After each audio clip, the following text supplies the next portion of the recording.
Bom,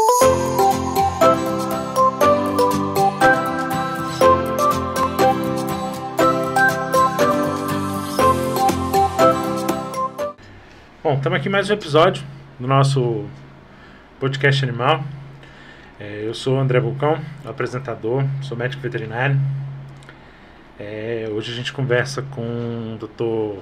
Franco Poggiani, né? Deixar ele se apresentar. Tudo bom? Tudo jóia, André? Antes de mais nada, eu gostaria de agradecer a oportunidade aqui de bater esse papo, né? Com relação à endoscopia, né? É um tema que eu acho muito interessante, é um tema relativamente novo dentro da medicina veterinária e que a gente vê uma evolução bastante significativa de uns anos para cá, né? Então, se a gente pensar que na medicina humana a gente tinha aí os procedimentos endoscópicos começando a surgir mais ou menos em 1930, 1940, né? Tinha os primeiros inícios também dentro da veterinária, praticamente desse ano de 2000 para cá, que a coisa evoluiu de uma maneira bastante significativa, né? Uhum. Relacionando mesmo aos veterinários quererem conhecer mais a respeito da endoscopia, a modernização dos equipamentos, né? Então isso fez com que a gente seja um assunto que a gente cresce cada vez mais, né? Então, E assim, como é que é trabalhar com endoscopia hoje em dia na veterinária? olha, eu vou falar um resuminho da história de como isso surgiu para mim. Uhum. Surgiu de uma maneira bastante inusitada, na verdade, que eu fiz faculdade em Jaboticabal e fiz residência lá também. Só que a residência era voltada para cirurgia. E no final da residência eu queria fazer o mestrado. Então, e a nossa residência lá era muito focada na parte de ortopedia e neurologia, justamente porque tinha um professor lá, né, o professor João Guilherme Padilha. Eu fiz meu estágio final lá. Fez com ele, né? Na verdade, meu orientado era... O orientador... Não, era ele. Mas como já tem quase 20 anos... Mas eu tive muito contato com ele, exatamente, que eu fiz na clínica cirúrgica. Aham. E acaba, como lá é muito compartimentado, Isso. a clínica cirúrgica acaba ficando basicamente com ortopedia. Isso.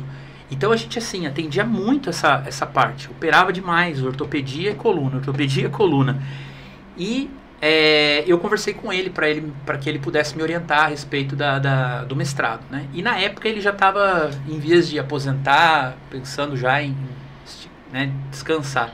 E ele falou: Franco, infelizmente não vai dar para eu te orientar. E eu fui conversar com o professor Canola, da imagem, né?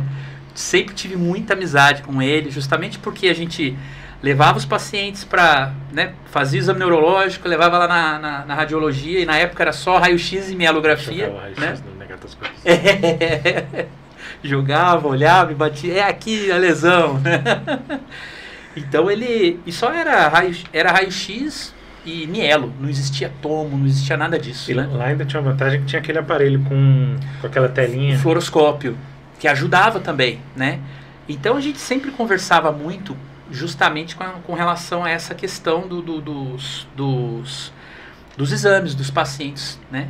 E eu, conversando com ele, era uma sexta-feira, final de expediente, eu falei: professor, eu até cheguei a conversar com o professor Canola, com o professor João Guilherme Padilha, né, para pedir o mestrado para ele. Infelizmente ele vai aposentar e não vai dar. Aí o Canola virou para mim e falou: olha, se você quiser, eu posso te orientar no mestrado, só que você vai ter que trabalhar com endoscopia. E não era nada daquilo que eu pensava, né? Porque ele falou: tinha uma professora, a professora Cíntia, que tinha se aposentado e tinha deixado alguns equipamentos de endoscopia, poucos equipamentos, e tinha deixado para que ele pudesse tomar conta ali no departamento de imagem. E eles tinham comprado também, o professor Catelan, o professor Delfim, de Grandes, tinham comprado um endoscópio de 2,5 metros da Karl Storz.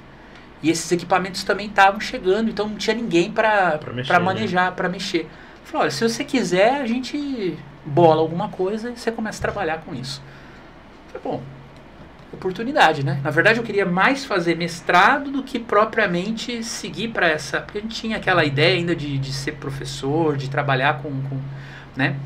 com os alunos e tudo.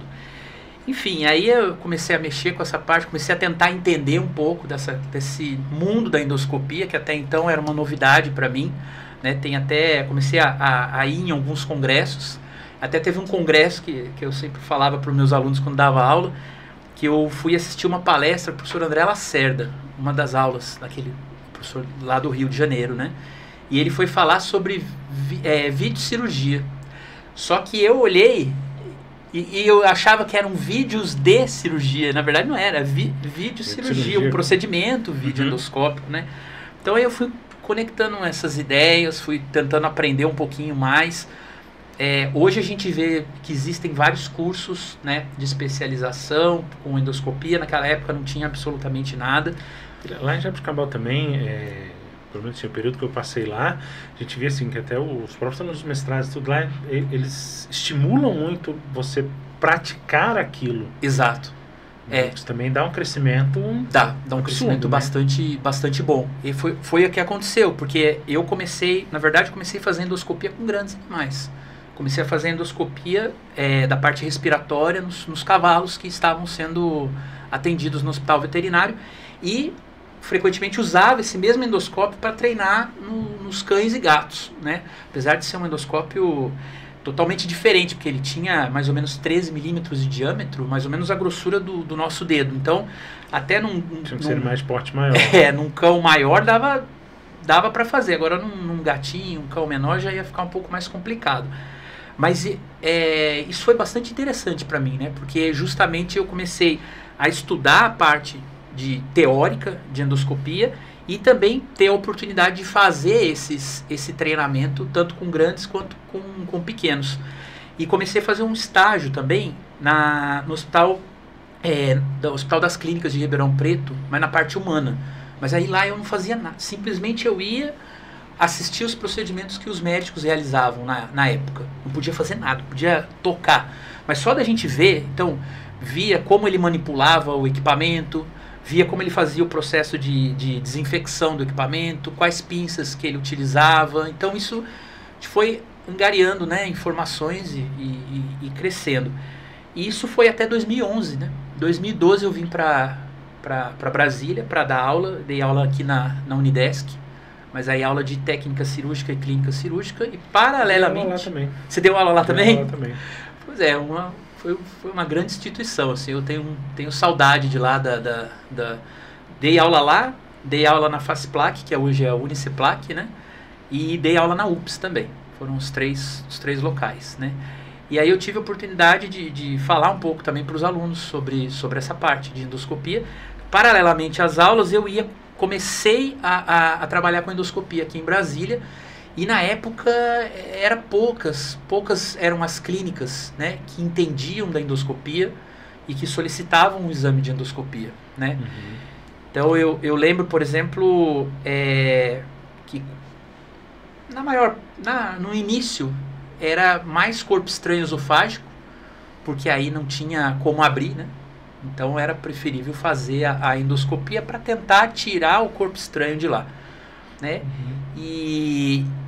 E aí com isso foi crescendo, né? Foi crescendo essa área, as pessoas foram entendendo mais qual era o exame, para que funcionava o exame, né?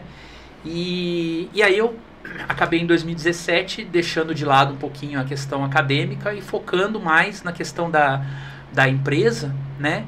E fazendo esse serviço volante. Então hoje em dia trabalhar com endoscopia é prestar serviço de endoscopia nas clínicas aqui do Distrito Federal e também em algumas cidades do entorno, né? E como é que você tem visto essa aceitação ao longo desse tempo todo? Uhum. Não só pelos tutores, mas também pelos veterinários. Entender que às vezes há necessidade de você fazer esse tipo de encaminhamento, porque você, como você falou, às vezes você consegue retirar aí um corpo estranho, sem precisar de um procedimento cirúrgico mais invasivo. Mais invasivo. Né? Como é que você vê essa aceitação? Melhorou, André, melhorou muito. Muito, assim, no início foi bastante difícil. né? Eu via uma resistência muito grande por parte dos colegas, dos veterinários, mas era uma resistência justamente pelo fato de muitas vezes não entender, por exemplo, quando eu vou solicitar uma endoscopia digestiva, né? Quando eu vou precisar de uma digestiva alta, quando eu vou precisar de uma digestiva baixa, quando que eu vou solicitar uma traqueoscopia, uma rinoscopia. Então, com o passar do tempo, eu aproveitava nesses momentos até de aula e falava para os meus alunos, que hoje em dia são os colegas, né, que também me chamam muito. Então eu vejo que por parte dos veterinários, essa aceitação melhorou muito, né, porque hoje em dia você, por exemplo, eu vou dar um exemplo aqui de um animal que engole uma meia, né, um paciente que engole uma meia. Hoje em dia, você tirar uma meia de um paciente por endoscopia, a gente leva em torno de 2 minutos, né? De procedimento. O animal anestesiado, colocou o endoscópio, no máximo uns 2 minutinhos a gente tira. Então, é muito difícil assim, você pensar que um paciente que sai da endoscopia já pode voltar para casa e ter uma vida normal, né? E isso também começou a fazer com que os tutores também presenciassem mais esse retorno rápido, né? E começou também uma aceitação melhor dos tutores. E uma outra coisa que eu até hoje recebo também, às vezes, tutores que entram em contato comigo, na verdade o meu cliente não é o tutor, meu cliente é o veterinário, mas o tutor entra em contato comigo e questiona, olha, eu fui num gastro e o gastro me pediu para fazer uma endoscopia porque eu tô com gastrite. Então eu acho meu cachorro está vomitando, eu gostaria de fazer uma endoscopia porque o meu cachorro está com gastrite, né? Ou ainda, se a gente pensar na parte de videocirurgia, né? Que a gente também tem feito hoje em dia, aqui em Brasília também, a parte das remoções de vesícula biliar, né? Hoje, dentro da medicina, a colicistectomia, né, por vídeo, é uma realidade que praticamente é o protocolo, é o padrão ouro que eles consideram, né? Porque você tem uma recuperação cirúrgica muito melhor. Muito melhor, André. Então, a questão de dor, porque como você foca num órgão-alvo, então, primeiro, eu faço uma mínima, até tive um professor que falava isso, a videocirurgia, a gente faz uma mínima invasão, porque é uma incisão pequenininha, mas quando a gente adentra a cavidade abdominal, a gente tem uma máxima visualização.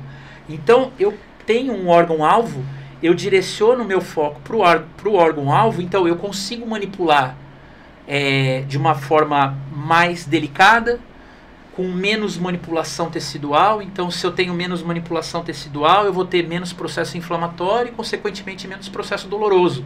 Então, tudo isso favorece o tempo de recuperação do paciente, né? Eu vejo, eu tive um paciente, ele era um shih tzuzinho, mas estava com 3 para 4 meses. Uhum. O tutor foi dar uma lixia, ele veio naquela loucura e engoliu o caroço. Uhum.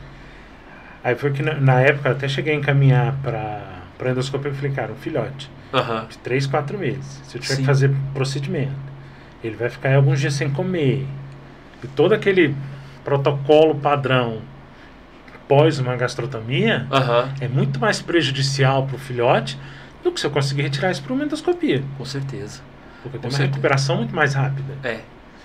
E o tutor ficou extremamente satisfeito, porque conseguiu tirar no mesmo dia o filhote estava em casa, pulando, brincando, como se nada tivesse acontecido. Exatamente. E eles ficam... E assim, essa questão da mínima invasão, né?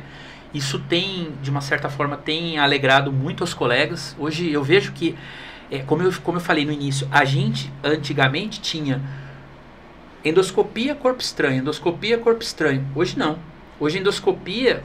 O colega me liga, né, para fazer uma videootoscopia, uma rinoscopia, muitas vezes não por corpo estranho, mas sim porque tem a necessidade de visualização, de coleta de material, então isso é algo bastante interessante. Até um auxílio diagnóstico, nem aquele, a gente estava conversando aqui daquele paciente, o Scott. Isso.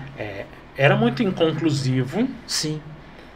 E a rinoscopia foi pra gente essencial para ver como é que estava lá dentro. Sim, Então, coisa que eu não conseguiria ver se não fosse por esse meio. Exatamente, né? Até tem um vídeo, se a gente quiser até puder mostrar agora, é um de colesteatoma. Então, o que a gente vê? É um procedimento videoendoscópico, né? Então, a gente consegue aí, ó, visualizar a ótica entrando dentro do conduto auditivo. E ali no fundo a gente vê grande quantidade de cerúmen, né, com esse aspecto amarronzado, e essa estrutura aqui embaixo, né, isso, ó, que é um pólipo ali. Esse é um pólipo benigno, ele sai do ouvido médio e ele rompe a membrana timpânica e fica exteriorizando para dentro do canal, do ouvido externo. E aí o que acontece? Muitas vezes ele acaba rompendo a membrana timpânica, às vezes o paciente pode apresentar lesões neurológicas por conta disso. É muito comum em PUG, né, esse tipo de lesão, não que aconteça só em PUGs, mas é comum acontecer. E como otoscopia normal eu não conseguiria observar. Muitas vezes você não consegue porque tem cerúmen lá dentro que te atrapalha, né? E a grande vantagem desse procedimento é a gente conseguir fazer a biópsia, né? E também auxiliar o colega, né, os dermatólogos, até nessa parte aqui, justamente para poder fechar diagnóstico. Porque grande parte desses pacientes são pacientes que têm um histórico de otite externa. Então, já passaram com inúmeros colegas, já utilizaram inúmeros antibióticos, anti-inflamatórios, e não resolve, e o bicho sempre com aquele processo. Onde, na verdade, esse é um processo que vai se resolver por meio de ablação do conduto, né? Mas a gente só chega nesse diagnóstico olhando, né? Então, acho que a gente acaba ilustrando aí essa possibilidade, né? Da utilização da endoscopia como forma diagnóstica, né? Então, a gente poderia dizer assim, que no caso... A endoscopia, ela é mais auxiliar do que propriamente diagnóstica, ou não? Ela é os dois. Os dois. Porque assim, se a gente for pensar no início, se utilizava a endoscopia apenas como forma diagnóstica, né? Até outro dia eu estava conversando com um colega, né, e explicando para ele o seguinte: quando a gente fala em endoscopia, automaticamente vem na nossa cabeça endoscopia digestiva, gástrico, estômago, a primeira coisa, né? E na verdade, endoscopia, endos é interno, né, lumen. Escopia é visualização. Então, quando a gente fala endoscopia, eu estou falando visualização de uma estrutura luminal.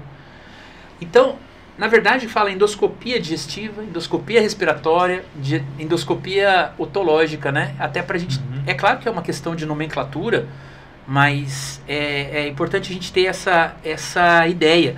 E no início, todos os procedimentos de endoscopia, eles se iniciaram como forma diagnóstica, né? Então, as primeiras intervenções que foram feitas era com o intuito de enxergar alguma coisa ali dentro, né? Com o passar do tempo, então a gente pensa assim, que quando eu penso, por exemplo, na endoscopia digestiva, né? Até o momento em que eu olho dentro do estômago, eu estou fazendo um diagnóstico. Então, eu estou olhando mucosa, estou olhando ver se tem erosão, se tem úlcera, se tem um pólipo. A partir do momento que eu faço uma biópsia, que eu retiro um corpo estranho, né, que eu faço a remoção de um pólipo, aí eu já não estou mais fazendo diagnóstico, eu estou fazendo terapêutico. Então, por isso que eu comentei com você, a endoscopia ela é digestiva, ela é diagnóstica ou ela é terapêutica? Os dois. Porque eu posso utilizar ela como forma diagnóstica e eu posso utilizar ela como forma terapêutica. Tem um outro vídeo, até para ilustrar, se a gente puder, polipectomia antral. Então, olha só, esses são pólipos na região do antro pilórico. E esses pólipos são benignos, mas eles causam uma obstrução do piloro. Então, até o momento em que eu estou olhando esses pólipos, eu estou fazendo um diagnóstico. Então, esse paciente apresenta um processo de formações polipoides em antro, né? A gente já tinha feito a biópsia, já sabia que era benigno. Aí, nesse procedimento, o que eu vou fazer? A gente chama de polipectomia. É um procedimento onde eu vou remover esse pólipo por endoscopia. E sem endoscopia, isso muito provavelmente podia ter sido confundido com uma obstrução. Pode ser, exato. Exatamente. Então a pessoa ficaria trataria tudo como uma obstrução. Um animal tem não iria resolver. Um retardo de esvaziamento gástrico, não entende porque na verdade ele não está acumula conteúdo dentro, que você vê, o conteúdo deveria passar aqui e chegar até o piloro, né? Então aqui o que a gente faz, ó, a gente entra com o endoscópio, passa uma alça ao redor e pronto.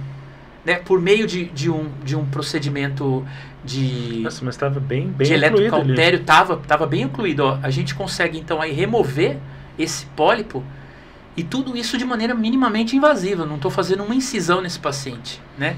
Foi o que eu comentei. Você passar por uma cirurgia gástrica, ainda mais aí. Exato. Né? O pós-operatório é muito complicado. Não vai precisar ficar aí de uma semana, às vezes até mais internado, até voltar a se alimentar normal e tudo. Exatamente. Aí a gente tira o pólipo igual remoção de corpo estranho, né? Então a gente consegue fazer essas intervenções, né, com a endoscopia. E isso hoje em dia só é possível porque a gente teve uma melhora dos equipamentos de maneira bastante significativa, né? Então melhora na qualidade de imagem, melhora nas formas de pinças, que antigamente a gente não tinha essa ideia, né? A utilização do eletrocautério para fazer esse tipo de procedimento. Então, tudo isso permite, né, que a gente faça... então, às vezes até vejo... às vezes a definição da endoscopia apenas como um recurso diagnóstico. Não, tá certo, ela mas ela é mais do que isso, né? Então, hoje até a gente vê dentro da medicina veterinária uma formação de uma nova onda, né, dentro da endoscopia, que é chamado de mínima invasão. Então a gente tem procedimentos de mínima invasão. E dentro desses procedimentos entra a endoscopia digestiva, respiratória, enfim, isso tem crescido bastante, assim, né? Os exames realizados pela endoscopia, assim, a gente já comentou, né? São o digestivo. Isso. Né? Otoscopia, rinoscopia. Isso. A gente pode dividir, por exemplo, na parte digestiva. Eu teria endoscopia digestiva alta. Endoscopia digestiva alta, a gente consegue avaliar o esôfago, estômago, duodeno do paciente. Aí, endoscopia digestiva baixa ou colonoscopia. Aí a gente consegue avaliar o reto e toda a estrutura de cólon, chegando até a válvula ileocólica. Às vezes, alguns animais a gente consegue passar para o ilho, mas tem um pedaço, né, até relativamente grande, que é o jejum ali, que a gente não vai atingir. Mas porque né? também, Exato, anatômica é mais arriscado. Então assim, por mais que eu tenha às vezes até comprimento de endoscópio para chegar, mas a alça muitas vezes o diâmetro da alça é menor do que o diâmetro do endoscópio, então eu não vou conseguir chegar ali. Então dentro da endoscopia digestiva a gente tem essas duas, vamos dizer assim, modalidades. Aí depois, da parte respiratória, né, a gente tem a parte de rinoscopia, né, a parte de faringoscopia, né, ou a orofaringe ali atrás, né? Eu lembro que do Scott mesmo a gente fez rino e depois a gente olhou por trás para poder ver se... Porque era uma estrutura bem... Exato. Bem diferente. Porque na rinoscopia, quando a gente classifica ela em duas, a rinoscopia anterógrada e a retrógrada. A anterógrada é quando eu entro pelo orifício nasal e tenho acesso a toda a cavidade nasal. Mas chega um determinado momento em que, em alguns pacientes, eu não consigo chegar até a orofaringe. Então, nesse caso, a gente vai usar a rinoscopia retrógrada. Eu entro com o endoscópio por dentro da cavidade oral do paciente, vou ver a laringe na minha frente e ali eu faço uma volta, que a gente chama de manobra de retroflexão. Parece um cabo de guarda-chuva com o endoscópio. E eu consigo olhar atrás, ali, no final da cavidade nasal. Então, essa para fazer um exame de rinoscopia completo, né, a gente tem que avaliar tanto a anterógrada quanto a... Já tive pacientes onde eu fiz a anterógrada, tinha nada. Quando eu olhei a retrógrada, tinha um tumor. Então, se a gente faz só eu foco só na anterógrada e esqueço de olhar a retrógrada, eu posso perder diagnóstico ali. Né? Então, essa é a rinoscopia. Outra modalidade da respiratória seria a laringotraqueobroncoscopia. Então eu avalio a laringe, né, avalio a traqueia e também a região dos brônquios ali, né? Então eu acredito até que tem um vídeo, se a gente puder rodar, deixa eu ver aqui, como síndrome do braquicefálico ali embaixo. Olha só, aqui, né, então todos esses pacientes braquicefálicos, a gente tem várias alterações que dificultam bastante, né, a respiração desses animais. Então a gente tem aqui... Braquicefálicos são aqueles de focinho... Os de focinho achatado, né? Então, todos os bulldogs, né, os boxer, shih tzu, isso. Então ali a gente tinha um prolongamento de palato. Aqui, olha só, esse paciente, a laringe dele, ela não abre e fecha de uma maneira adequada, ela everte, né, para dentro ali da entrada da traqueia. E aqui a gente tem uma estrutura que chama os sacos laríngeos. Então é um paciente que tem o palato prolongado fechando a laringe. Mas a laringe que não... Uma laringe que não funciona adequadamente, que se colaba. E além desse colabamento de laringe, eu tenho uma inversão desses sacos laríngeos. Esses sacos laríngeos, eles ocorrem... Deixa eu só falar aqui. A traqueia é uma traqueia que a gente chama de traqueia hipoplásica. É uma traqueia onde ela não é bem formada. Ela é um pouco deformada. Ela não até tem para compensar todo aquele... Exato. Então, aquele começo que não está... Exato. Então, o que acontece? Nesses pacientes... Nos braquicefálicos, a gente tem alterações em cavidade nasal, em laringe, traqueia e broncos. Provavelmente, se você fizer em todos os braquicefálicos, você vai achar alguma coisa ali, né?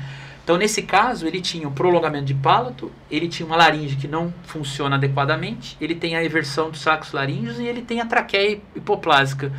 Então, tudo isso é algo que dificulta a respiração de um paciente desse, né? Então, até no caso de colapso de traqueia e tudo, até para poder avaliar o quanto de colapso tem ali, a endoscopia seria bem eficiente. Bem interessante.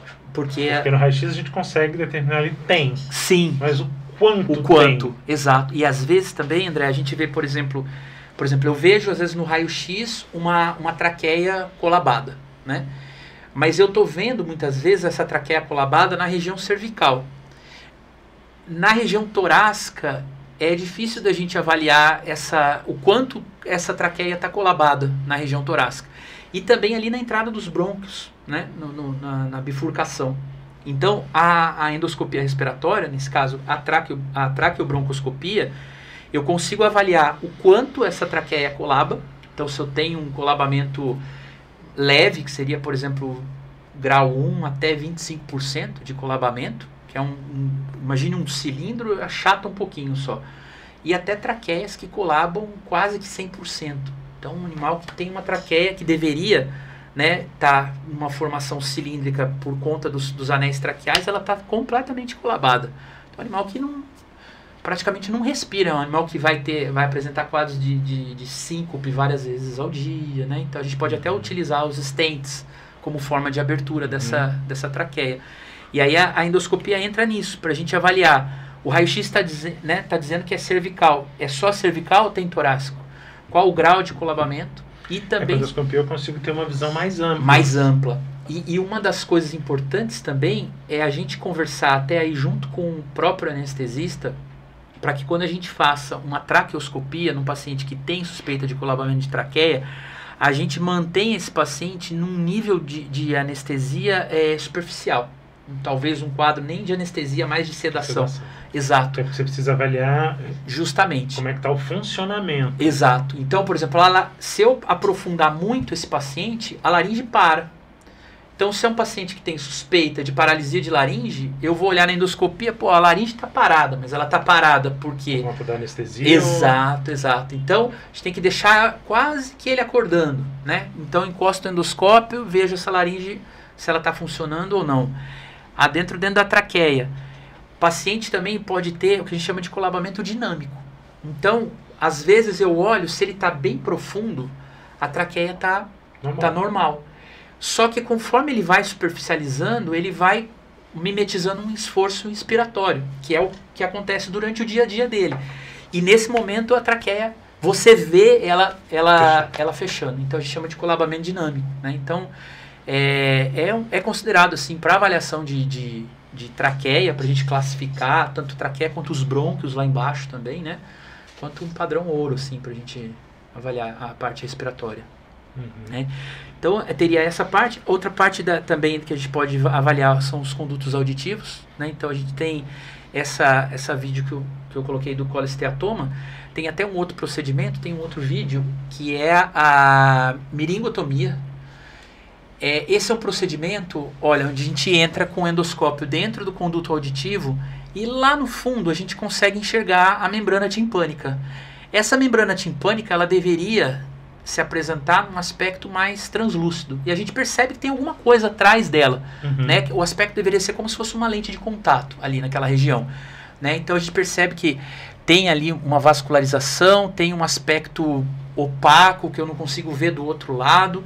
E existe um procedimento que a gente faz que é a miringotomia, que é a punção dessa membrana timpânica para coletar material atrás. Né? Então, para que a gente sabe que, por exemplo, a biota bacteriana do conduto externo é diferente da biota bacteriana. Tem que ter um cuidado. Exato, Então a gente entra com uma sonda, né? Uma sonda estéreo. Vai entrar bem agora, acho que ali, ó, a sonda entrando ali em cima. E a gente faz, olha o pulso que vai sair de lá de trás. A gente faz essa perfuração e ó, pronto. Você não vê mais nada, né? Então a gente aspira esse conteúdo, né, de aspecto purulento e manda isso para o laboratório. Para eles, né, avaliação citológica, microbiológica. E antes mesmo a gente já faz também o SWABs. Enfim, são os procedimentos. E tem também a parte de uro, né? De urologia, né, cistoscopia, para remoção de cálculos, enfim, tem. E toda a parte de endoscopia, de cirurgia, né? Que a gente fala de laparoscopia, divide, né? Em laparoscopia porque assim, como você citou mesmo, né? Essa endoscopia seria você, a grosso modo, olhar mais profundamente a parte interna. Isso. A partir do momento que você entra com uma câmera para uma cirurgia, você está realizando o procedimento endoscópico. Isso, exato. Procedimento cirúrgico, né? Isso, exatamente. Que acho que é a Paula que faz com o ureter. Tem a Paula, inclusive a gente opera juntos, né? Eu e a Paulinha, a gente faz a parte de videocirurgia juntos, né? Porque a videocirurgia, que a gente precisa das pessoas integradas, uma equipe bastante integrada. Então uma pessoa fica na câmera, outra pessoa opera, né? Por que isso? A câmera, na verdade, é o olho do cirurgião. Então tem que ter uma interação entre uma pessoa e outra para que a gente... Porque é inviável a pessoa manipular pinças e tudo e ainda manipular a câmera. Tem alguns procedimentos que até dá para fazer, sabe, André? Algumas coisas que dá para você...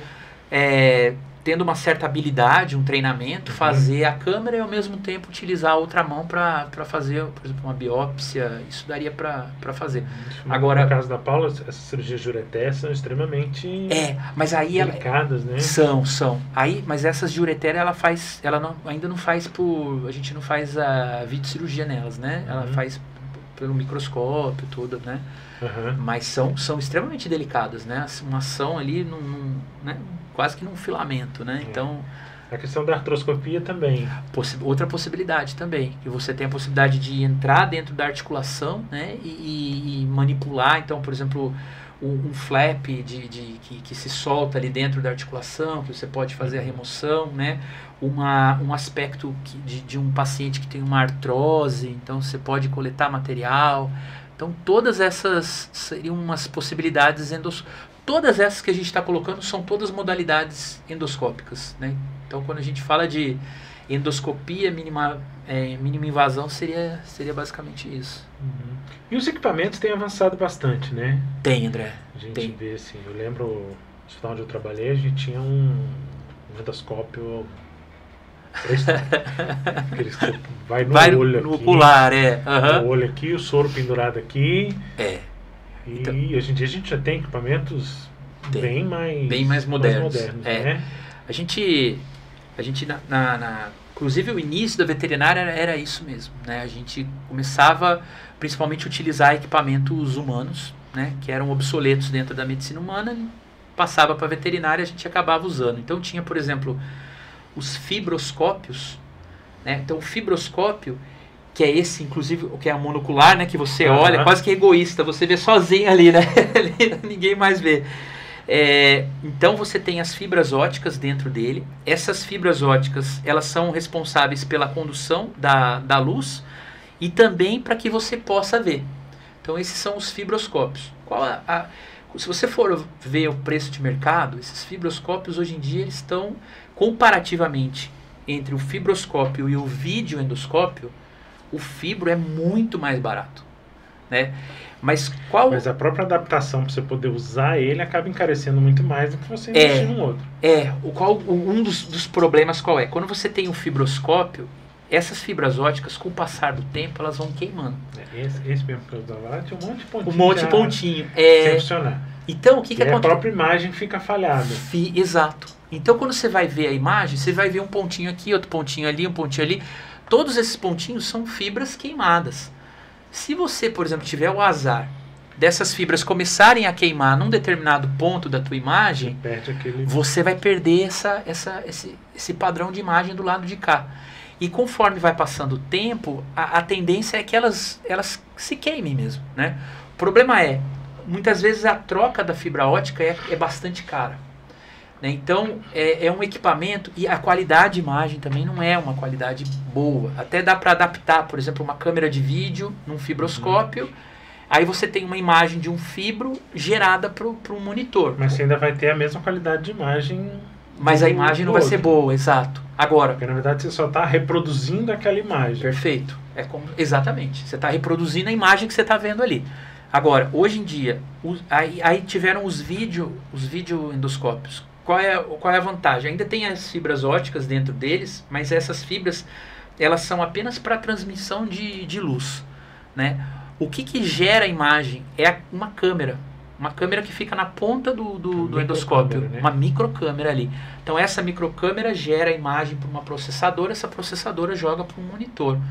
Então isso mudou completamente a vida de todo mundo. Porque você tem, primeiro, uma qualidade de imagem, né? A gente vê que, com essas questões dos celulares hoje em dia, né? O quanto que isso evolui, a cada ano evolui, e a endoscopia entrou para esse rumo mesmo, né? Hoje, por exemplo, eu tenho um endoscópio que eu comprei, foi o primeiro que eu comprei, um Olympus, um GIF 100, ele nem, para a medicina humana, ele, o povo fala, não é possível que tenha um negócio desse ainda, e ele está funcionando, né? Ele é de 1997, então, um ano antes de eu entrar na faculdade. Mas ele tá lá. Com 20 anos de formado, mais 5 de faculdade, né? Ele tá lá. E ele dá uma... É que algumas marcas a gente sabe que são boas, né? Então você, às vezes, pode investir numa marca dessas que ela te garante, né? Agora, é claro que é uma imagem que não é... Hoje eu tenho um outro endoscópio que tem uma qualidade de imagem 1000 vezes superior àquela, né? Inclusive, tem um vídeo, chama tumor gástrico, tumoração gástrica. E aí, dá uma olhada, isso é uma úlcera gástrica, né? Então, essa coloração mais escura. Exato, aqui é o centro da úlcera e aqui é a borda da úlcera. Então é um procedimento endoscópico, né, que a gente está avaliando. Você consegue definir toda a vascularização ao redor. E olha isso aqui, você está vendo que mudou a cor? Isso chama cromoendoscopia. O que é a cromoendoscopia? Você tem a facilidade de mudar a fonte de luz do endoscópio, então transformar numa imagem mais azulada, mais esverdeada. E qual Esse animal estava sondado, né? Não, é o próprio endoscópio ali, ó. Ele está entrando e dando como se fosse um looping aqui para a gente poder olhar isso aqui. E qual é a vantagem da cromoendoscopia? Você consegue determinar muito melhor. Aqui é o antro, aqui é a curvatura menor, né? E essa úlcera, uma úlcera grande da curvatura menor, inclusive a biópsia deu carcinoma, né? Então, esse paciente já veio a óbito, já faz um certo tempo. Mas qual a vantagem da cromo? Com a cromoendoscopia você consegue definir o local onde você quer, né? Então você consegue fazer uma biópsia muito mais precisa do que sem a cromoendoscopia, por exemplo, né? Então a gente vê que as coisas estão evoluindo, né? A gente tem aí equipamentos. Esse próprio equipamento também tem um recurso de lupa. Então eu estou vendo um pólipo, por exemplo, eu consigo ampliar aquela imagem, eu consigo ampliar as microvilosidades intestinais e ver, parece uma imagem, você vê eles mexendo ali dentro. Então é uma coisa bastante bonita assim de ver, sabe? Enfim, tudo isso vem... Só que é claro, né, André, tudo isso tem um custo. Então a gente sabe que são equipamentos esses que se tornam mais caros, né? Mas ao mesmo tempo a gente também tem hoje mais empresas atuando dentro do mercado veterinário. Até uns tempos atrás a gente tinha apenas uma empresa que fazia toda a venda desses equipamentos veterinários, né? Equipamentos excelentes, uma qualidade de imagem espetacular, só que o preço muitas vezes um pouco inacessível para a gente, né? Dentro da veterinária, dificuldades às vezes de manutenção, mas isso já mudou, né? Hoje a gente já consegue verificar isso, que a gente consegue ter acesso a outros tipos de empresas, de equipamentos, né? Que até então a gente não tinha recurso, né? Então hoje as pinças, né, mudaram bastante. A gente tinha uma pinça só dente de rato, né, para pegar corpo estranho. Hoje a gente tem pinça dente de rato, a gente tem cestas, que são as baskets, então, laços, uma série de coisas, né? Você está falando, hoje em dia você já tem empresas fazendo próprios para veterinário. Próprios para veterinário, né? A gente até tem os diâmetros dos endoscópios tem que variar bastante. Exato. A gente tem uma gama, por exemplo, se você for pensar, né, ainda mais a gente dentro de pequenos animais, a gente tem um problema grave, que a gente trabalha, grave sim, entre aspas, né? A gente trabalha com um dog alemão e eu trabalho com um pincher. E eu tenho que tentar usar o mesmo equipamento para os dois. Tem coisas que vão dar, né? Então, se eu precisar fazer, por exemplo, uma avaliação gástrica num pincher e num dog alemão, eu vou conseguir com o mesmo equipamento. Uhum. Só que se eu precisar acessar intestino, aí já não dá. Então a gente tem um problema da veterinária. Por exemplo, num pincher, o endoscópio teria que ser bem fino para poder passar pelo piloro e chegar ao duodeno. Ao mesmo tempo que no dog alemão eu teria que ter um comprimento maior. Então o ideal seria a gente trabalhar com um endoscópio mais fino e mais comprido para poder trabalhar. Só que isso encarece, porque quanto menor o diâmetro, mais recursos têm que ser localizados num espaço curto, né? Tem que então reduzir tudo para exato, caber ali. E o preço vai aumentando, né? Mas hoje a gente já tem esses endoscópios veterinários, né? Com, por exemplo, o mais comum é a gente trabalhar com endoscópios que são humanos muitas vezes, que tem um diâmetro, né, em torno de 9,8 milímetros, né? 9,3, 9,8. Existem os endoscópios veterinários que eles já têm aí, trabalham com 8 milímetros de diâmetro. Então ele é bem menor e ele é mais comprido. Então ele chega aí, enquanto os humanos que a gente trabalha em geral tem 1 metro de comprimento, que a gente chama de tubo de inserção, que é a porção que vai entrar dentro do paciente, então tem até 1 metro para descontar todo aquele pedaço de processador. Isso desconta. Inclusive tem até a mensuração do próprio endoscópio, quanto que você está entrando. Que nem eu perguntei aquela questão da sonda, exatamente porque você vê o endoscópio. As marcações ali. Perfeito. Então aquilo é importante, por exemplo, eu tenho um tumor na região esofágica, então eu consigo entrar com o endoscópio até o tumor e consigo mensurar, da ponta do focinho até a porção do tumor, eu tenho 40 centímetros. Então isso eu posso passar para o próprio veterinário, para o cirurgião, até para ter uma orientação. Tem um planejamento cirúrgico exato, mais eficiente. Exato. Trabalhando em esôfago cervical, estou trabalhando na transição na cérvico-torácica, na torácica, próximo ao cardio. Então isso tudo dá um parâmetro para a gente consegue fazer um planejamento melhor com isso, né? Então, e tem os endoscópios para grandes, né? Que são os videogastros de equinos, que aí é enorme, 2,5 metros, 3 metros de equipamento, né? Para poder fazer. Então, a gente... E fora os silvestres, né? Que aí a gente vai entrar, né? Os exóticos, a gente entra num outro mundo. No caso de grandes, né? É mais respiratório para equino. A rotina maior, né? Você não tem muito para... pelo menos na minha rotina, assim, acaba sendo mais a parte respiratória, né? Porque em equinos, a gente trabalha muitas vezes com uma sedação bem leve nesses animais, né? Já cheguei até a fazer pacientes sem sedação nenhuma, né? É claro que a gente tem um risco, né, nesses casos. Às vezes é só uma contenção física mesmo do paciente. E aí o equino, a gente entra no cão, no gato, a gente vai entrar pela cavidade oral. No equino a gente vai entrar pelo nariz, pelo orifício nasal. Então, obrigatoriamente, no equino a gente começa por uma rinoscopia. Eu tenho que atravessar toda a cavidade nasal dele, chegar na região de de orofaringe. Então a gente consegue ver a laringe, que é muito comum, né? Aquelas hemiplegias laríngeas, né? Que só funciona um dos lados, né? Da laringe, que é assim, do cavalo roncador, né? Que muitas vezes eles falam sobre isso também.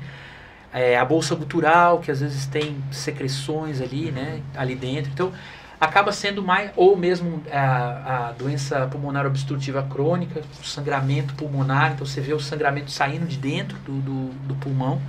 Então são situações, né, que a gente tem que realmente o equino acaba sendo um pouco mais respiratório, mas esses equipamentos de 2,5 metros e 3 metros chegam até a parte gástrica também, porque muitos desses animais eles costumam também fazer úlceras gástricas, né? Então é importante que a gente chegue com o endoscópio, né, passe pelo esôfago e chegue até o estômago justamente para avaliar essas situações também, mas aí depende do equipamento, né? Não, sim. É porque eu pensei que quando fosse mais respiratório, exatamente por conta de... Mas a casuística, pelo menos que eu tenho com equinos, é muito, muito mais respiratório do que propriamente gastrointestinal. Falou assim, sedação leve no máximo. Porque em pequenos não tem jeito, tem que ser totalmente anestesiado. Totalmente. Essa é uma das, entre aspas, desvantagens até que os tutores falam, né? Vou fazer endoscopia, tá? Mas precisa anestesiar? Precisa. E, inclusive, até o processo, né, da anestesia, vamos dizer assim, passou por inúmeras transformações também, né? Porque se a gente pensar, por exemplo, num paciente para endoscopia, a própria endoscopia pode gerar alterações nesse paciente. Então, por exemplo, para eu fazer uma endoscopia digestiva nesse paciente, o órgão, o esôfago, o estômago estão sempre colabados, né?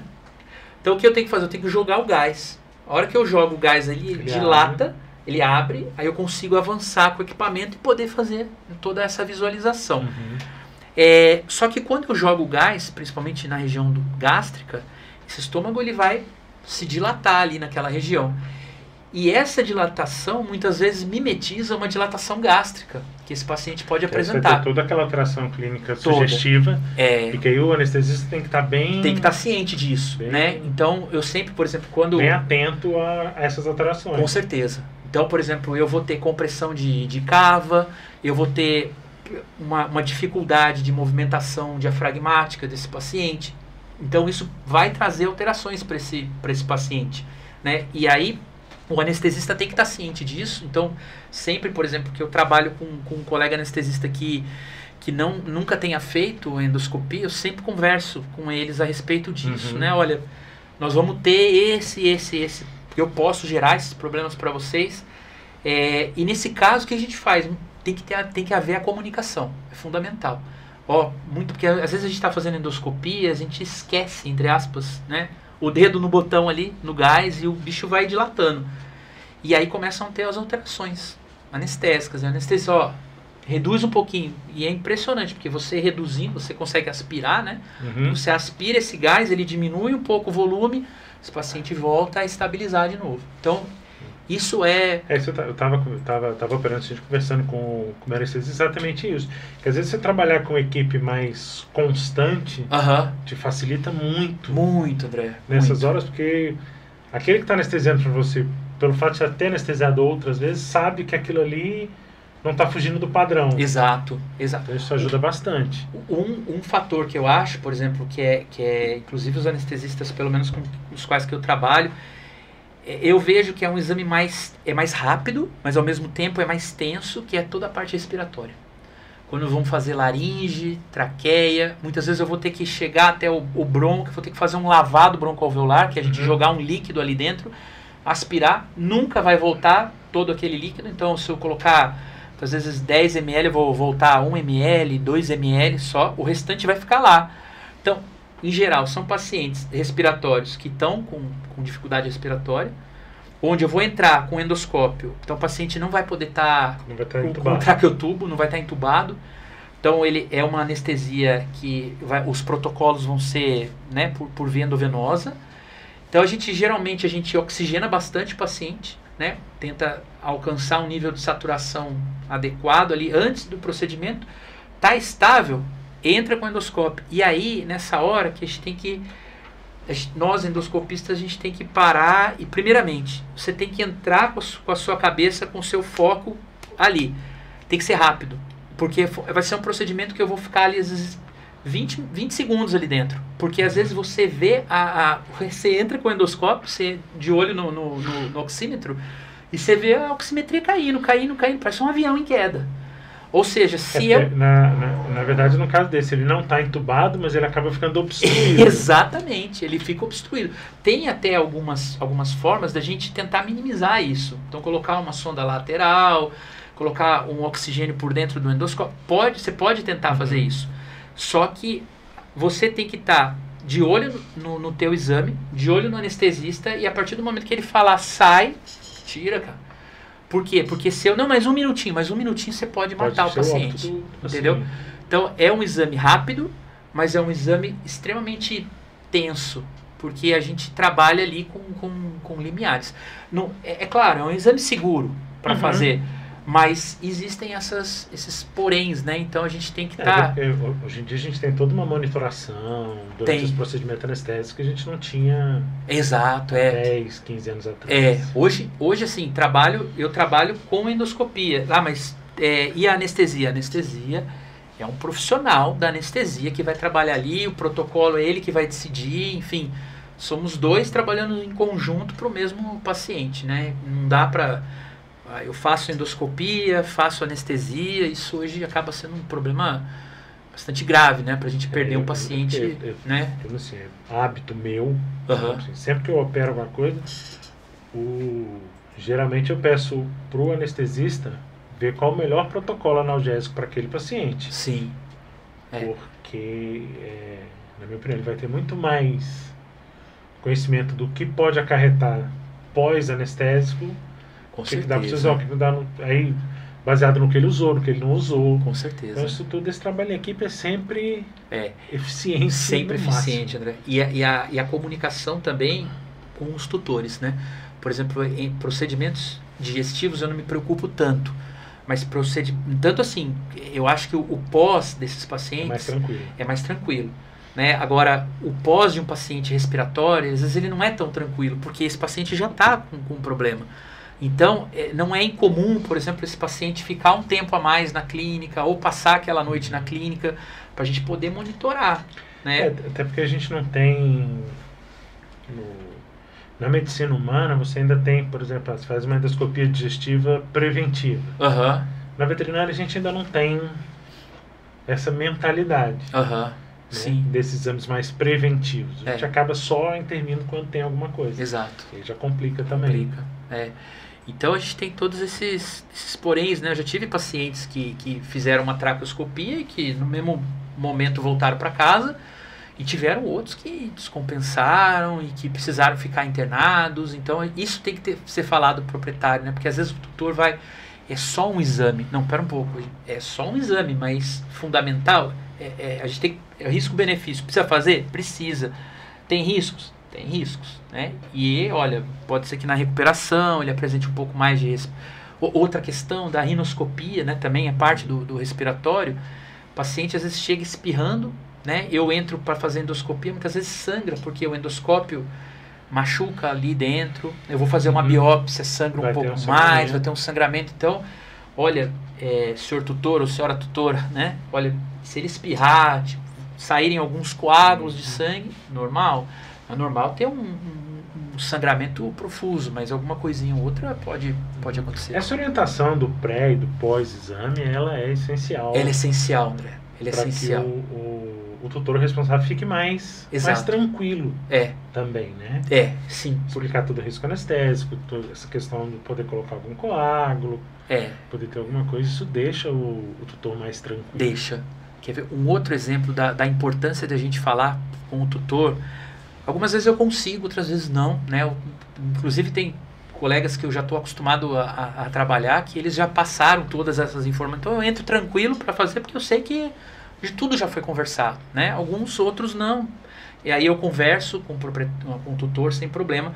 Por exemplo, corpo estranho esofágico, né? É sempre um ponto de interrogação.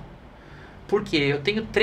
Eu tenho a possibilidade de conseguir tirar, eu tenho a possibilidade de não conseguir, ele não vai para lugar nenhum, nem para frente nem para trás, e eu tenho a possibilidade de jogar esse corpo estranho para o estômago, né? Então, esse paciente, ele saiu do corpo estranho, saiu do esôfago e agora está em estômago. Às vezes eu consigo trazer de volta.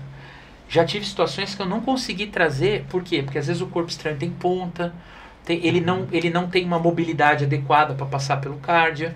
O esôfago muitas vezes já está extremamente friável, né? Então se eu passar um corpo estranho ali numa tração, posso romper o esôfago. Então existem situações em que o corpo estranho saiu do esôfago e foi para o estômago.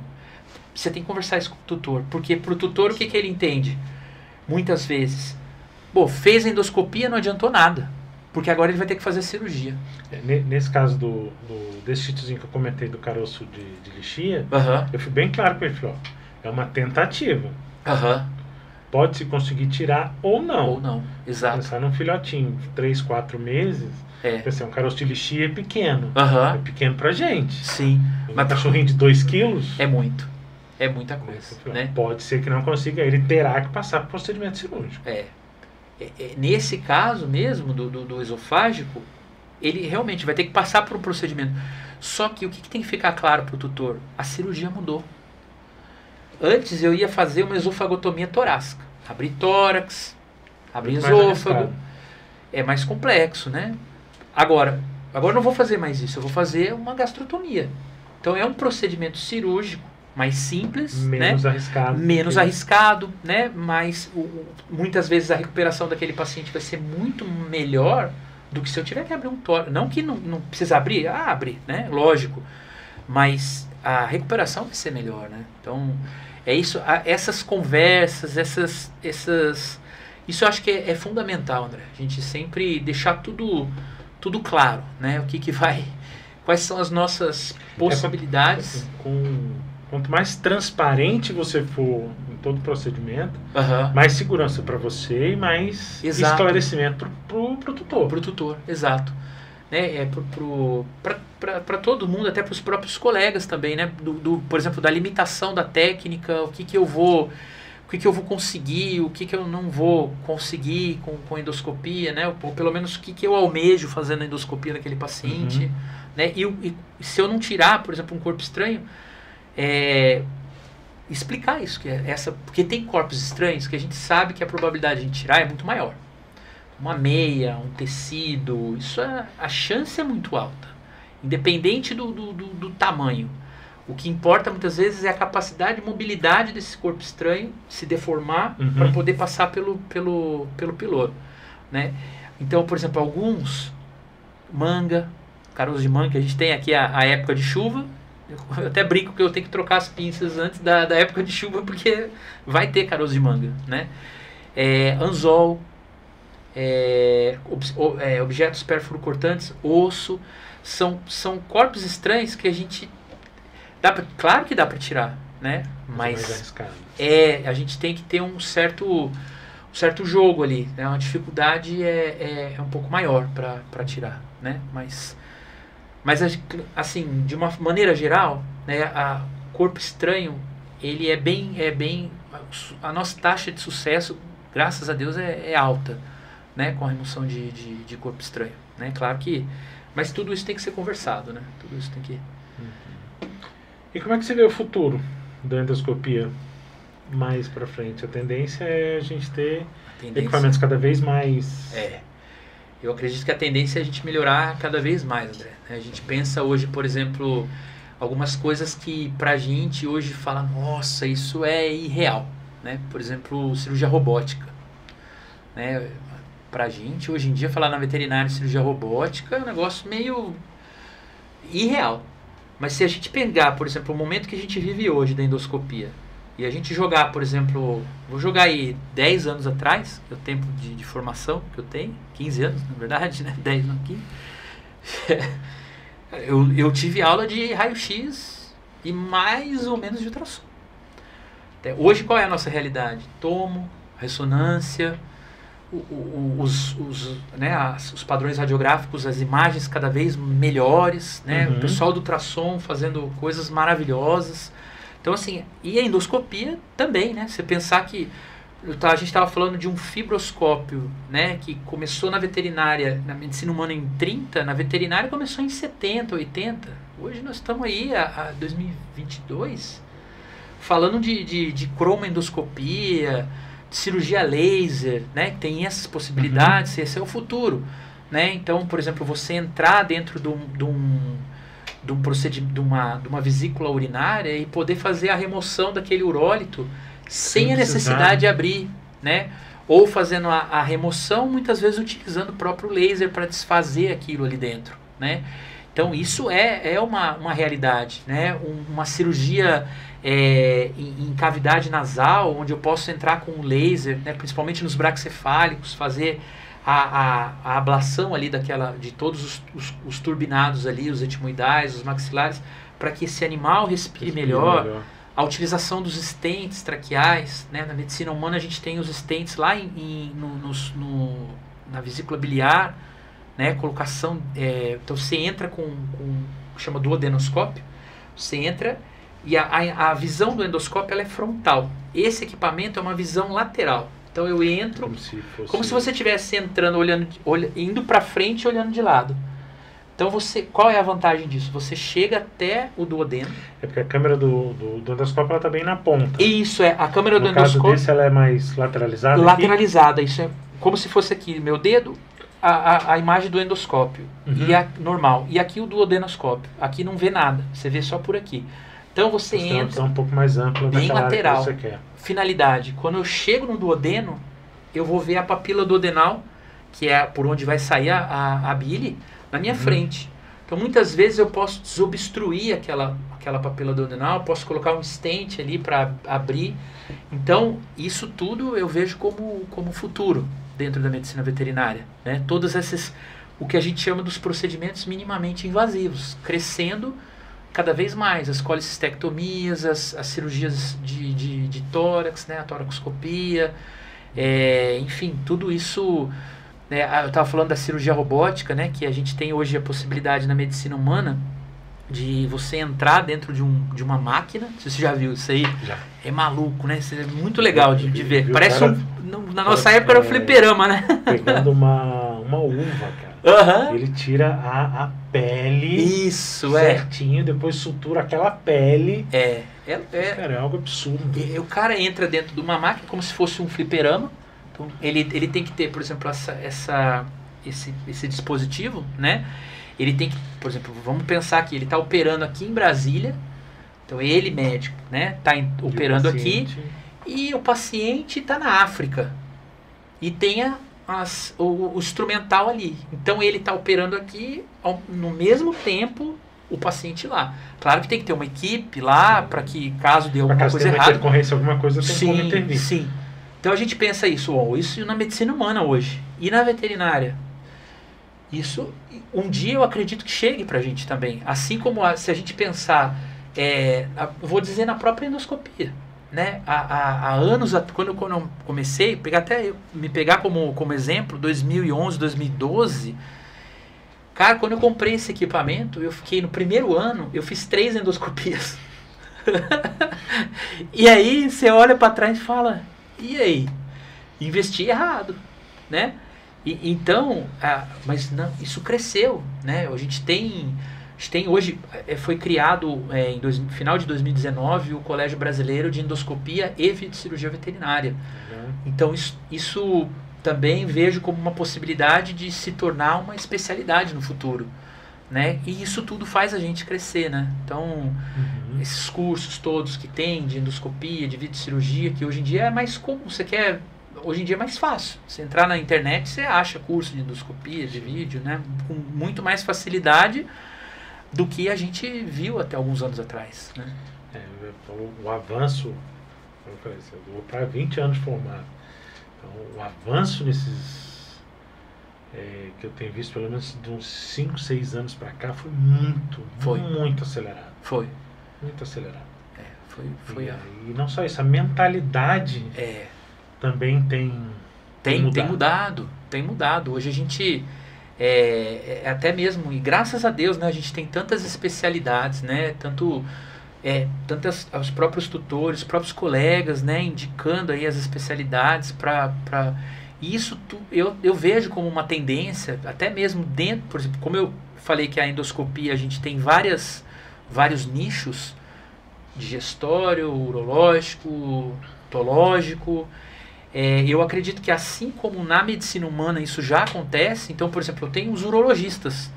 Então, dentro da urologia, eu vou ter procedimentos endoscópicos. Dentro da gastro, eu vou ter procedimentos endoscópicos. Dentro da parte respiratória, eu vou ter... Porque a coisa, pelo menos no meu modo de ver, modo de entender como as coisas estão seguindo, a gente vai chegar a um ponto que é praticamente impossível você saber de tudo. Sim. Tudo do melhor, né? Porque a gente quer buscar, né? Não só os tutores querem, mas a gente também quer buscar o melhor, né? Para os nossos pacientes. Até porque hoje em dia nossos pacientes têm vivido também mais tempo. Tem. Uhum. Gera também uma necessidade de modernização. Sim. Para que a gente possa ter diagnósticos mais precisos quando você mexe estiverem mais velhos. Sim. E aí, assim, como a gente estava comentando, quanto menos invasivo for um procedimento cirúrgico, mais direto, muito melhor para o paciente do que se tiver que abrir e tudo, né? Tem mais algum vídeo? A gente não mostrou? Temos alguns tem um traqueal. Exemplificar? Tem um legal que é desse neotraqueal. Acho que esse ficou faltando. Dá uma olhada. Isso aí é uma estrutura peduncular dentro da traqueia. E, inclusive, quando fez a radiografia, se pensava ser um corpo estranho, traqueal, né? E então era uma neoplasia e a gente optou por fazer a remoção minimamente invasiva, né? Então, é uma polipectomia. É uma alça. É uma alça como se fosse É uma alça, ela abre igual um cambão, né? Certo. Aí a gente engloba a estrutura, né? E faz aí, ao mesmo tempo que a gente vai apertando, né? Vai fechando essa estrutura, a gente vai utilizando também a eletrocoagulação. É claro que tem toda uma técnica para isso, inclusive para você não perfurar pela eletrocoagulação. É como se fosse um eletrocautério. Isso, conectado. Fio. Isso, é a mesma coisa, conectado ali. Então, ela não é uma energia monopolar, né? Não é bipolar. Então, toda a energia se concentra nesse ponto. Então, se a gente exagerar, né, pode perfurar. Então, esse paciente, ele era, se eu não me engano, era um American Bully e a traqueia dele era relativamente grande, né? E você vê que essa massa ela ocupava quase tudo. Então, era um paciente que tinha quadros de cianose direto, né? Então, a gente fez o raio-x e aí, ao mesmo tempo, demora um pouquinho que a gente vai... É o tempo real de procedimento, né? Então você vê que vai havendo aí uma modificação de coloração da própria massa, a base ali vai também edemaciando. E vai edemaciando, você vê que tem essa saída, né, desse líquido no aspecto seroso, pronto, aí fez o corte, né? Então aí, nesse caso, eu entrei com uma pinça para a gente poder remover como se fosse... Então a gente tira o pólipo como se fosse um corpo estranho. A gente volta naquela questão do... O anestesista também tem que estar ciente, porque num caso desse não pode estar entubado. Nesse caso tá. Dá uma olhada aqui, André. Olha aqui, ó. Tá o traqueotubo. Esse, então o cuff não está inflado. Ele não está inflado, entendeu? Então eu usei, que era um paciente de um porte um pouco maior. Talvez se fosse um porte um pouco menor, tivesse um pouquinho mais de dificuldade de fazer. Mas a gente tira, remove... Aparentemente ele era grandinho mesmo. Grande. Olha, pensando bem o tamanho do paciente. Se você pegar a hora que ele sai ali pelo focinho, é mais ou menos isso aqui, assim, é isso. Era um pólipo benigno. Você vê aqui, ó, onde foi feito o corte de coagulação, a gente não tem extravasamento de ar ali pela região traqueal. Eu não tenho nada de hemorragia nesse paciente, né? E o pólipo deu benigno. Só que é um pólipo benigno com uma atuação maligna, né? Porque eu estou obstruindo a traqueia. E aqui, ó, a carina. Isso, aqui a entrada dos broncos, do bronco principal direito, bronco principal esquerdo ali do lado. Então consegue no endoscopia, a gente consegue bem... consegue. Hoje em dia eu estou com um equipamento bem fininho, a gente chega até lá embaixo. Então eu consigo é até o que eu estava falando. A gente precisa ter, como endoscopista, essa imagem, a anatomia é fundamental ali, né? E é uma anatomia que a gente não está acostumado também a trabalhar, né? Então, porque tudo que eu estou olhando, nós estamos olhando aqui, está invertido. Então, o que nós estamos vendo aqui do nosso lado esquerdo, na verdade, é o lado direito do paciente, que ele está olhando para a gente. Então, aqui é lado direito e ali é lado esquerdo. E aí a gente vê dentro das estruturas brônquicas, né, as ramificações. Então, eu tenho que ter na minha cabeça o lobo caudal, lobo acessório, né, lobo diafragmático, para que eu possa, né, rapidamente olhar e fazer todas as... também direcionar seu laudo. Exatamente. Da forma mais correta possível. Se você troca um lado ali, inverte tudo. Inverte tudo, então até isso é um... Eu não sei se tem, acho que tem um vídeo, até dá uma olhada, se tem um anel pulmonar, eu acho que não. Mas, de qualquer forma, é uma estrutura, né? Era um tumor. Eu entrava pela traqueia e esse tumor ele obstruía completamente o lado direito. Então o bronco principal é o direito. É o que você falou. Se eu laudo errado, se eu coloco o tumor ele está obstruindo o lado esquerdo, o cirurgião vai entrar para o lado esquerdo. E aí tá E aí complicou, porque ele vai chegar no lado esquerdo, não tem nada ali. E aí? Então é um problema sério. Então a gente tem que realmente ter esse conhecimento anatômico da onde a gente está. Dentro da endoscopia existem pontos de referência, né? Pontos de referências anatômicos que te localizam ali onde você está, né? Ali dentro. Então isso é importante, né? Pra gente fazer esses. Acho que a gente abordou aí praticamente tudo. Queria agradecer a presença. Eu que agradeço. Dr. Franco. Aqui a gente conta com o apoio do Plano B para toda a questão de produção. Toda a estrutura que vocês estão vendo aqui, tudo é de produção, direção e realização do Plano B. Né? Pedir para que vocês se inscrevam, compartilhem, comentem, deixem sugestões. E estamos aí, agradecer realmente, doutor Franco, foi bastante esclarecedor e acho que trouxe bastante informação, né? Muito obrigado, eu que agradeço, André, eu agradeço a oportunidade mais uma vez aí, aproveito para parabenizar todos vocês aí por essa iniciativa tão bacana, né? Como a gente estava falando, acho que é fundamental isso para dentro, até mesmo é o futuro, né? Estava falando, a gente fazer crescer todos os ramos, né, da veterinária e mostrar para todo mundo o que a gente pode fazer como veterinário, né? Vai ser muito, muito legal. E é isso. Agradecer a todos que nos acompanharam até agora. E é isso.